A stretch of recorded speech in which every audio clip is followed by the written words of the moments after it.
Hello, and welcome to another episode of our 20-minute playbook series, where each week I sit down with an elite performer, from iconic founders to world-renowned investors and best-selling authors, to dive into the ideas, frameworks, and strategies that got them to the top of their field, all in less than 20 minutes. I'm Scrivner, and on the show today, I'm joined by Michael Brandt. Michael is the co-founder and CEO of HVMN, which makes the world's first drinkable ketones. HVMN stands for Human via Modern Nutrition, and in 2017, they launched version 1.0 of their drinkable ketone product. After landing a $6 million contract with the U.S. Department of Defense to study how ketones could improve the performance of our Special Forces warriors, HVMN launched version 2.0 called Ketone-IQ last year in November 2021. Michael is also an avid marathoner, long-distance runner, and biohacker, which we talk about a lot in this episode. In this episode, Michael shares his product design and branding principles, including his theory of synesthesia, or why every part of your aesthetic and brand has to relate to every other part. He talks about how he's gotten better at running over the years, including running for as fast as he can and for as long as he can while keeping his pulse below 140 beats per minute. Talks about how he uses drinkable ketones and Ketone-IQ in his daily life, including what products he stacks it with. Talks about his favorite books on running, and we cover a ton more, including a lot about the design and engineering thought that went into HVMN. You can find the show notes and transcript for this episode at outlieracademy.com/119.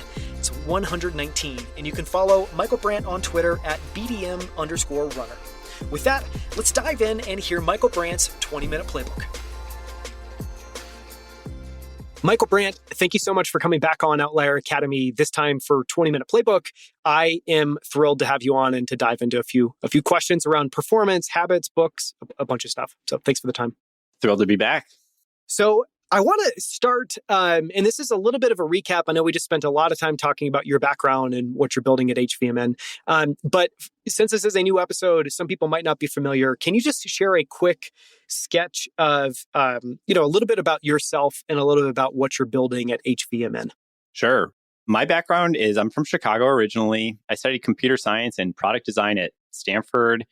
I got into biohacking and elite performance, became a semi-pro marathon runner myself. I run 6-minute miles for the marathon and have built along the way this amazing community and company around HVMN, Health via Modern Nutrition. Our flagship product is something called Ketone-IQ. We have a $6 million contract with the U.S. Special Operations Command. Andreessen Horowitz led our seed round. We have a ton of momentum into this space. Ketone-IQ in particular, it's the most effective ketone delivery product. Ketones you may have heard of, where it's the same ketone that your body makes if you do a ketogenic diet, if you're doing intermittent fasting, if you're exercising a lot, your body will make ketones. Your body naturally makes ketones when you're pushed to your limits. They're this super efficient form of fuel. And what we've developed in Ketone-IQ is a way to drink that directly so that instead of running a marathon to make your body make ketones, you can sip on it, and in 10 minutes, you'll have elevated blood ketone levels and all the benefits that come from there. So we see it very much as a nutritional primitive. Everyone is doing metabolism all of the time, whether you're a pro cyclist or you're sitting at your desk working on spreadsheets, or you're an older person trying to stay sharp, or you're trying to lose weight. We're all doing metabolism all the time, and ketones are a primitive that plug into our metabolism and have potential for wide array of people. That's perfect. And Ketone-IQ is a drinkable supplement. I highly recommend it. And we'll, in the show notes, which people can find at outlieracademy.com, we'll include links to Ketone-IQ. But I highly recommend everyone at least look at it, explore it, and see if it's a fit for you and your supplement stack. We always start by asking about a recent fascination. Is there anything you've been intrigued with lately, or anything you can't stop thinking about? Yes. Barefoot running and spending time barefoot in general. It's something I've been dabbling with and just recently gotten really into. So my normal run, I usually run 7-8 miles in the morning, and I live in Los Angeles now, and I go in Griffith Park and run this loop. And I've been dabbling with normal. I used to just wear running shoes, and then I started wearing Vibrams, the toe shoes that maybe people, they look kind of freaky, and got into those. And then more recently, I've been just running straight barefoot. So I've gone on a few runs now where I'm just barefoot for 7 miles. And when I go to the gym and I do deadlifts, I wear my I don't go barefoot at the gym. It's a little too grody there. I wear my Vibrams at the gym. But that basically getting obsessed around barefoot, your feet have 20,000 nerve endings in them. They're like your hands. And there's a lot of proprioception that takes place when your feet interact with the ground that makes your feet stronger. And it also importantly sends signals up the rest of your kinetic chain. So the way that your foot hits the ground sends a signal to your calves and your quads and your glutes and makes them all fire correctly. So one way to think about shoes is it's like trying to type at your keyboard with boxing gloves on.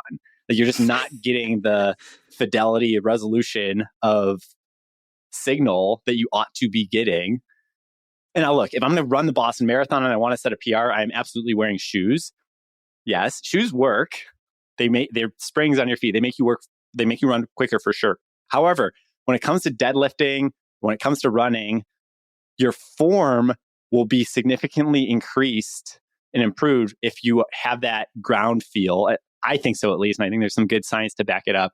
You're not going to run fast, but you're going to run better, such that when you do put your shoes on, you're going to be like lightning. So we can do a whole hour about barefoot and running mechanics and all that. I suffice it to say, I run a lot, big marathon runner, and barefoot running has become an increasingly big part of my training. You've slowly made the move from shoes to toe shoes to completely bare feet. Yes. I think that's about as far as it goes. No, it's fascinating. Yeah. We always ask as well about superpowers. And one of the things that I wanted to ask is, when you think about building the company, product, and team that are HVMN today, what do you think of as your superpowers and how have those helped you build the company? I would say my superpowers are I speak a lot of different languages, so to speak, across what it takes to run a business. I know enough about all of the aspects. I know enough about the core science of what we're doing. I know enough about design. I was a professor at the Academy of Art in San Francisco. I studied design in undergrad. I know enough about building websites. I'm a computer science major. I know enough about finance. I know my way around a P&L and a balance sheet. I do not consider a few of these things. I do consider myself to be like A+, but for most of the aspects of running a business, I think I'm good enough to where I know what A+ looks like. I am not the designer on the team anymore, but I'm a good enough designer where I can call out the difference between A versus A+. I'm good enough at retail sales where I might not be the guy on the phone, guy or gal on the phone, but I know what good sales motion looks like. I would say that's my secret power. And I think as I've matured as a leader, it's also just being really smart about getting a new initiative going with that, founder grit, that B-level execution, and very quickly getting out of my own way, hiring that A+ person, and just being honest with myself. I'm not the best at the world at the new thing. I'm good enough. I think of myself as a spare tire. I can get any new initiative going to convince myself or other people that it's a new frontier, and then quickly hiring the person who's actually world-class at that. And yeah, I attribute that. I went to a really cool public school in Chicago where I was in the honors IB program there. I was doing all the advanced classes, but there were fights breaking out. I got robbed a couple of times. It was a very rough part of my high school too. I ended up being class president. In high school, I was captain of the soccer team, but I also captain of the math team. In high school growing up, I had to speak all these different languages. I rode the public transportation to school. But I also went to international science fair. I had to speak a lot of different languages. And I think that I always carry that forward with me as a leader through life. Yeah, I think that's really powerful. I love, and maybe the shorthand for that is, that you're a great spare tire, which is, I've never heard that term, but I think it's really well said. It's really well said. I always love to ask people about tools as well too. And as the founder of HVMN, you make drinkable ketones. I imagine, and you talked about in the last interview that you've spent a bunch of time biohacking. So my kind of very broad question is, what are some of your favorite tools or products around optimizing your physical or mental performance? And they could be biohacking products. It could also be work specific. What comes to mind? Off the bat, one of my favorites is continuous glucose monitor. Levels is an awesome brand in the space. There's a few others too. It's really cool to be able to see the inside of your own metabolism, what's going on. Your blood glucose is a key biomarker. It's really cool to be able to see how that is moving around throughout the day based on what you're eating, based on how you're moving. I don't wear a CGM constantly 24/7. What I have done is worn it for streaks of time. And you learn a lot about how your body's interacting with your diet and your lifestyle. And then you kind of update your personal brain's firmware and you learn, okay, yeah, like that, this is good, this is bad. Like it's, if I have sugar before bedtime, there's just like a massive spike in blood glucose that interferes with my ability to sleep. Let me not do that anymore. Or if I'm going to do that, I'm at least like know what I'm signing up for. So there's continuous glucose monitors, I think, is huge. I'm a big fan when it comes to running. Heart rate monitors really clutch. I got quick at marathoning quickly. Like I became a fast marathon runner within a course of a few years because I would measure really specifically what I was doing. So specifically a heart rate monitor. There's different ones. The highest fidelity one that I've seen is the chest strap. So Garmin will make it. A few other brands will make a Whoop. Will make I believe makes a chest strap that it can talk to your wristwatch. Wrist tends to be a little bit less signal than just actually on your chest. One way to get better at running, just a quick fun fact on running is I'll go on runs where I will constrain myself to not go above 140 BPM, but I'll run as fast as I can while keeping my heart rate relatively low. It's this very zen exercise because it's like as soon as you try to go too fast, you break the rule. So you got to go like fast, but like calmly and smoothly. And so it's really cool because you're not going to be going as fast as you humanly can, but you will see that if you practice that for weeks and months at that 140 BPM, you go from 8-minute miles to 7.5-minute miles to 7-minute miles. It's really cool to see. And the whole time it feels really easy. And so then you're able to go and do it again the next day. So I love a CGM. I love a high quality heart rate monitor. I love it. Well, I love that tip on running. We talked in the last episode about that at HVMN, you have a $6 million contract with the Department of Defense, specifically around Special Operations Command. And, your advice there around going slow, but to go fast actually reminds me of the Navy SEAL phrase, which is slow is smooth and smooth is fast. So it's like that applied to running by just trying to keep yourself at that, 140 or lower pace is fascinating.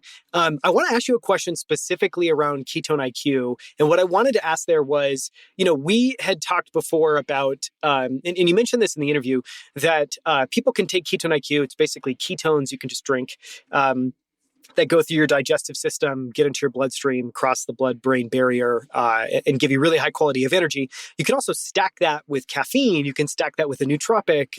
You can stack that with protein. You can stack it with a bunch of things.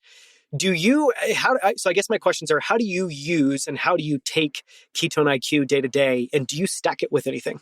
I generally have it first thing in the day I have a few things in the morning. I'll have athletic greens and coffee, and we also make a omega-3 vitamin D supplement.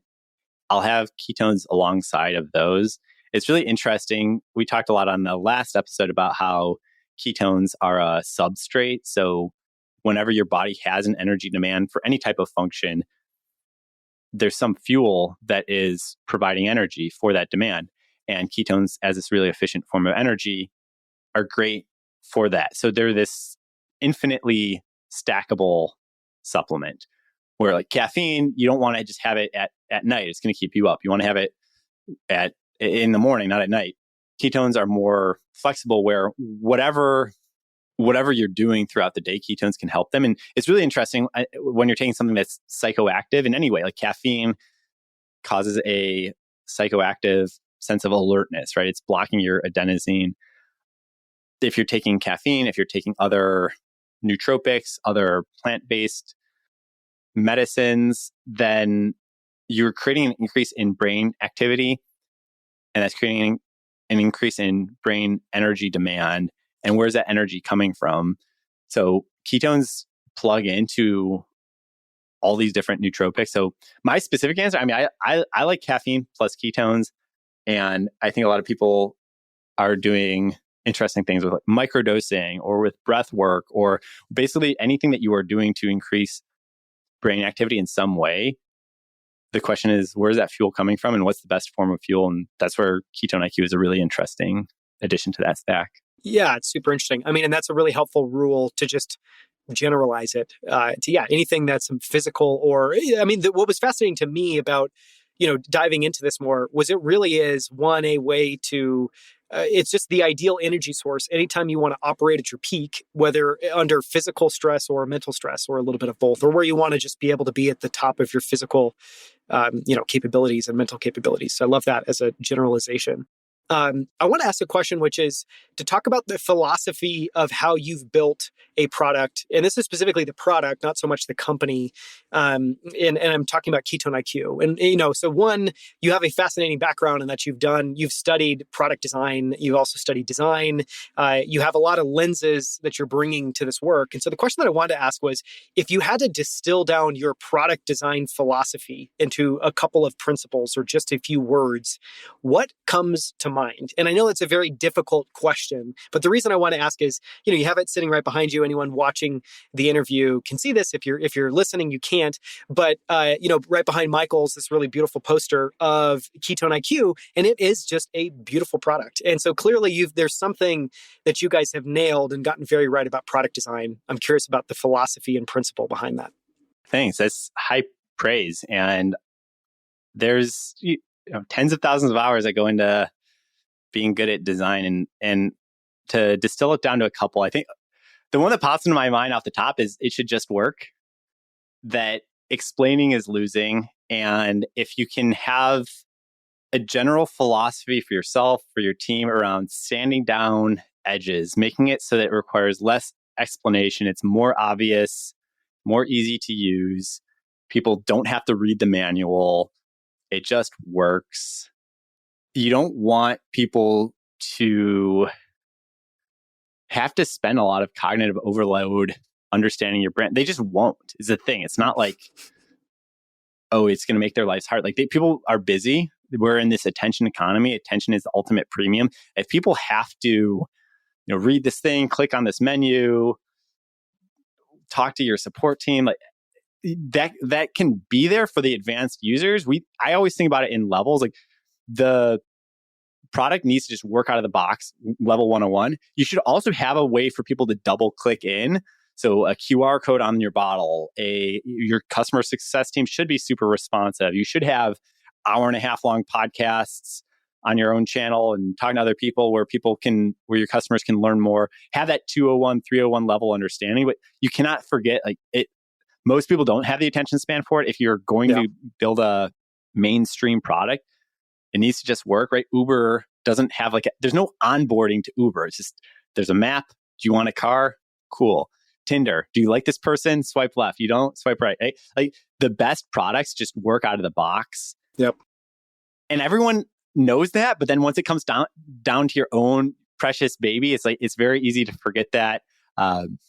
Okay, so it should just work. The other thing I think is insightful, interesting is this notion of synesthesia, which is that the different senses across the way that people are experiencing your product should all map to one another. Where some people, synesthesia is specifically it's where some people, they see the color red and they have a certain taste in their mouth, that the wires in their brain kind of cross. And when they hear a certain sound, they think of a certain number, that when they're experiencing the world, their perception crosses different senses. When you're building a brand, you want to do that on purpose. So we made it a decided effort that the way that Ketone-IQ looks, we call it the Maui sunrise, where it's got this, if you're watching, you can see it behind me. It's like this red to orange to yellow. Yep. It's this gradient of art direction that we have where it looks like the way that ketones feel like. And how do you map that? It's like ketones have this, it's this drink that crosses a blood-brain barrier that switches on your eyes a certain way. How do you map that to like a color gradient? I don't know. It just feels like a sunrise. It doesn't feel like it should be blue or green or purple. It feels like it's this red sunrise. And then it translates into everything else. Like what sounds do you use when you post on social media or you have a podcast? What does it feel like when people are navigating around your site? So having your graphic design match to the type of language you're using in your copy, match to the type of sounds that you're using on platforms where there's sounds, having that all match, it sounds very abstract because like it's more art than science. Like how do you map that all together? But you know it when you see it. You know it when there's this coherent experience where when you go into like a really nice setting, a really nice restaurant, or you're just experiencing a brand that you really like, where everything kind of matches across the senses, across the way that you like the feel of the key of your car versus the way that it smells inside of your car versus the way that the UX panel looks when you see it. Like it all matches, it all resonates and compounds on a certain vibe that the brand is trying to build. It's hard to do that. It's hard to lead that. But that's the holy grail, I would say, in good product design is synesthesia. All of the surface area of your brand kind of rhymes with itself. And it can be very tricky. How do you have like a color that matches to a sound? It's like, but it's when you see it though. And I think that's where it becomes, what's that? No, it's a thing. And I think it's, incredibly well said. The way I've always heard that referred to is like you want a family. Oftentimes in design, you'll hear people talk about familying things or that they should feel familied. And it really is just a sense that, to your point, it's like you want symmetry in that everything reflects all the other pieces of the brand and it kind of creates a sum is much bigger, much greater than the value of each of the individual parts effect. I've never heard anyone describe it as synesthesia, and I've never heard anyone articulate it that way. But I mean, it's incredible. I think it's like I'm learning something, and I've done design for a number of decades, so I love that point. I want to switch tacks here and talk about books. And, the question I wanted to ask was, one, I know you're a runner. There's a lot of great books around running, that I've heard people refer to. And so the question I want to ask is just, are there any books that come to mind around athleticism or peak performance that you'd recommend to others? And then similarly, maybe there's fewer in this category, any books that have been helpful to you as a founder and entrepreneur? Yeah, there's a few different answers to that question. Top of the list got to be Shoe Dog. Phil Knight's book at Nike. Amazing. It's a perfect blend of business, how he built Nike, how he just was staring into the abyss and chewing on glass and built the one of the most impactful companies of the last 50 plus years. And it was not easy, not obvious. He dealt with a lot of really difficult aspects, just like some major pivots, and he's a big runner. He's on the Oregon track and field team, and really cool how he ties it all together across business and running. So whether you're a runner, pick up that book. If you're into business, pick up that book. I think it's got something for everyone. A couple of specific books. So I love Born to Run. A lot of that's a big one in the running world, where they talk about how the running communities, and there's a group in Mexico called the Tarahumara, where they run essentially barefoot or like very minimal shoes. And they're some of the best ultra endurance athletes in the world. That book talks a lot about the anthropology, about how humans are literally born to run, in how our body is built, the fact that we're upright, the way that our metabolism works. It goes into a lot there. Humans can outrun a horse over a long enough time horizon. So over 24 hours, humans can go further than a horse. You can't go faster than a horse, around one lap of the Kentucky Derby. Horse is going to win. But over a long enough time horizon, humans are the best endurance creature on the planet. And so there's a strong hypothesis around endurance hunting being a big part of how we survived, that we were just like, we weren't like racing, but it's just like jogging 10-minute miles and chasing down antelopes until the antelope got tired. And then you're close enough to be able to hit it with a spear. And maybe that's, 10 miles, 15 miles. And humans are very much born to run. It kind of runs counter to the whole Nike thing where like we didn't have Nikes during that whole period. We were running kind of barefoot, and Nikes are this great innovation that help us run really quickly, but our feet work really well going back to barefoot, and humans are in a lot of ways born to run. Third example, if we're talking on health and fitness in general, I really like this book called Run for Your Life. It's a little bit more practical. Born to Run, I would say, is more of a nonfiction anthropology about how humans have evolved and how running has been part of it. This book called Run for Your Life, it's by this guy named Dr. Cucuzzella. What's interesting about Mark Cucuzzella is this guy has been running sub 3-hour marathons for 3 decades. Wow. So he's not the fastest person in the world. Like he never won the Olympics or anything like that, but he's an MD and he's been running Boston qualifying times for decades. And his whole stance on running and how he has managed to avoid injury and how he seems to get stronger as he gets older, it's all based on really good moving patterns. He's also into barefoot and minimal running. He's into really good movement patterns. He's into do a lot of running at lower heart rates, but do it consistently.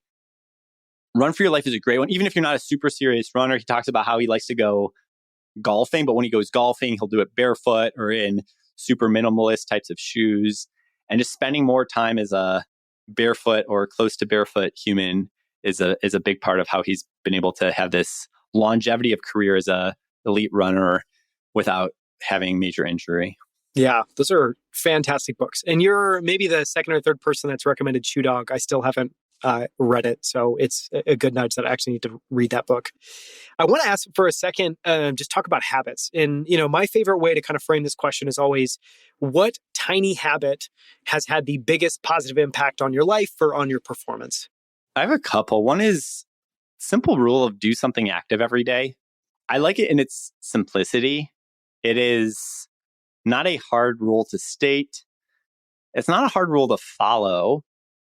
And I'm not saying that people need to run 7 miles a day or whatever, but that doing something active every day seems to be this magic unlock where even if it's a 45-minute walk while you're taking calls or meetings, or you have a certain calisthenics that you do first thing in the morning or at your lunch break, that doing something active every day seems to be this magic unlock where the human body is meant to move around. A lot of us are in this mode where we're cerebral, right? Our occupation is we're working on spreadsheets or sending emails or making calls, and we're very much in our own head, but our head exists inside of our body and you can't escape it. And you don't have to be this like super athlete, but you can't deny that you can't deny your body, and like you have to do something to respect the body that you are inside of. Your brain's going to have a hard time getting peak performance if your body is not dialed in. So I think doing something active every day it's an easy rule to follow. It's easier to do something 100% of the time than it is 80% of the time, I find, because you don't want to ever be negotiating with yourself. You don't want to be, oh, it's Tuesday. Is this the day off? It's like, go for a walk, man. Like go do push-ups. Well, and do what you can do today. What I love that principle is it's also very democratic in that it's not like, I think in my experience, the way people shoot themselves in the foot is they set this unrealistic daily goal. I used to, for myself, always have like, I need to go exercise for an hour. And there were days where that was possible. There was a lot of days where it wasn't. But by just setting the bar really, really low, it makes it so just do something. Oh yeah, set the bar super low. I think walking is the most underrated activity. Yeah. Walking is amazing. Walking gets you significantly most of the benefits of running. It's way easier. You can listen to a podcast. You can make a phone call. It's not that hard. Yep. Stop and smell the roses. Go walk to the coffee shop that's like the third furthest coffee shop from your house, right? Like park further away from your office, like whatever it is. Like it's walking is amazing. And yeah, go for whatever level you're at. I don't think you need to. I think you said it well. Like you don't have to set the bar super high. Whatever do something active every day means for you. Yeah, that day, do it. Yeah. No, it's a great. The other little thing, just to answer the question, the other little thing I do is like I'm a high stamina person, but actually like I block off most of the afternoon for no meetings. Like I don't generally do meetings after 2 p.m. I have a block on my calendar. If something's P0 on fire, like I'm available, I can talk, but I don't operate that well. I think a good meeting generally leads to an abundance of follow-ups off of that, where there's, I got to connect this dot, I got to do this. Like, I don't understand how people take meetings all day. Like I take meetings, and it's kind of like you go hunting, and then you got to like bring it back and process what you just hunted. Like a little trick that works for me is I got to spend at least several hours in the day, like defragmenting my brain and following up on things from meetings. I just do not do all day meetings. Like, yeah, no, I love that. I mean, I love that principle, and it totally makes sense. And yeah, I mean, similarly, I can relate to that a lot. And I mean, the way I would describe that is I just often feel like people don't allow themselves enough deep work time or deep thought time in a day. And especially on those days, I mean, my least favorite days are the days where I go from meeting to meeting to meeting to meeting to meeting. And they have to happen. They have to happen sometimes. But at the end of those days, I'm like, what the hell just happened? And what did I get done? And where am I? And what am I focused on? I just like leads to just a feeling of, I don't know, like not being centered and grounded and having a clear sense. So no, I'm very much with you on that. Last question. And again, I could, talk with you for another hour. So thank you for that. Last question. If you could go back to the start of your career, or even, go back to yourself in college and whisper some words of advice in your ear, is there any advice you would give your younger self? I would tell myself to find more mentors along the way. There's something really tricky about being a founder where the whole reason that you're a founder is because you know something that goes radically against the grain of the status quo, and you have to be stubborn about it. You have to be willing to be loud about something where, especially in the early days, like 9 out of 10 other people aren't seeing what you're seeing. And so you have to have this stubbornness, this bullheadedness about it. You cannot just go with the flow. If you go with the flow, you're going to get the same results as everyone else. You're trying to do something iconoclastic and new and different. At the same time, 80% of the way your business runs should be like super boring and super pattern matchy. Like just use Gusto and QuickBooks and Shopify and like use the normal boring stuff. Like do not reinvent the wheel for 80% of what you're doing, because the 20% of what you're doing that's really special and interesting, that's going to take 100% of your time. It could and should. But have more. In the early days, I think my co-founder and I, we had a lot of energy, and like we were building our own Ruby on Rails stack for our e-commerce store, and we're doing ketones, we're doing this, and it's like, whoa, chill. Like we don't have to do everything. You don't have to reinvent every wheel. Right. Don't reinvent every wheel. And so I would say having some be more open to some mentors along the way, having that, if I can convey that sense of, copy paste for 80%, focus on what's really special sauce about your company, and the other stuff, don't reinvent it. And, buy Bitcoin. That's what I tell my buy Bitcoin, stuff. The day after it was minted, which no one's ever is impossible. And also Ethereum, and there's probably a couple others you might want to add into that mix. Well, that is the perfect note to end on. Bored apes. Yeah, just whisper it. Just what 19-year-old you has no idea what that means. Yes. And then also whisper the date of the peak price, to your early self, so you know exactly when you should be selling. Thank you so much for the time, Michael. This has been so much fun. I, really admire what you've built at HVMN and the thoughtfulness with which you've approached it. And it's just been so much fun to talk with you today. So thanks for the time. I appreciate you coming on. Appreciate you, Daniel. Thanks so much. Thank you so much for listening to this episode. You can find the show notes and transcript at outlieracademy.com/119. That's 119. For more from Michael Brandt, listen to episode 116, where he joins me on our Outlier Founder series to go deep on HVMN, which makes the world's first drinkable ketones. HVMN stands for Human via Modern Nutrition, and in 2017 they launched version 1.0 of their drinkable ketones product. After landing a $6 million contract with the U.S. Department of Defense to study how ketones could improve the performance of our Special Forces warriors, they launched version 2.0 called Ketone-IQ in November 2021. Ketones are what your body naturally produces when it breaks down fat for energy when your body is in a state called ketosis, which you might have heard of. Everyone from Tim Ferriss to Ben Greenfield has been raving about the health benefits of ketosis for years. HVMN was the world's first company to bring drinkable ketones, which are ketones that you can drink and that pass through your digestive system, to the market.